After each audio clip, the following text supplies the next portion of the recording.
Loin des caméras, Anne Sinclair, illustre journaliste et présentatrice de télévision, continue de suivre avec attention l'actualité, surtout dans le contexte actuel de crise sociale que traverse le pays, induit notamment par la vive contestation articulée autour de la réforme des retraites.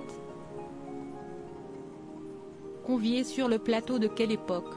France 2, dans la soirée du samedi 1er avril, l'ancienne épouse de Dominique Strauss-Kahn s'est dite révoltée par l'état actuel de l'Hexagone. « Ça me met en colère parce que je trouve que c'est du gâchis. C'est du gâchis sur une France qui ne va pas très bien. » Poursuivant son plaidoyer, l'ancienne vice-présidente de TF1, la filiale internet du groupe, a regretté un manque d'écoute et de réaction de la part du gouvernement. La santé et l'éducation, c'étaient les deux fleurons de la France et ils vont très mal. Et on avait dit après le Covid qu'on ferait tout pour l'hôpital et on n'a rien fait ou si peu.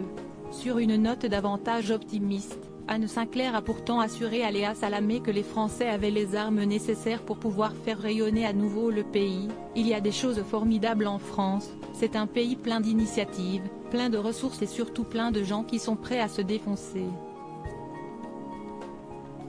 Supérieur à Annie Dupéret, Patrice Laffont.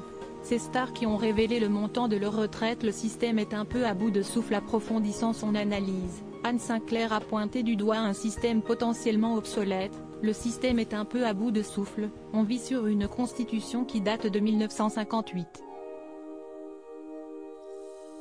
Celle qui a retrouvé l'amour au bras de l'historien Pierre Nora a ensuite analysé la position d'Emmanuel Macron dans cette cacophonie. Le président, qui a été élu pour apporter de la souplesse dans le système, on a eu l'impression qu'il se durcissait, qu'il devenait le parti de l'ordre. Et de poursuivre, il avait dit qu'il écoutait. Il avait dit d'ailleurs plusieurs fois « je vous ai entendu ». Il y a un an de cela, il a dit « votre vote m'oblige, il ne s'est rien passé ». Article écrit en collaboration avec 6 médias. Crédit photo, capture d'écran France 2.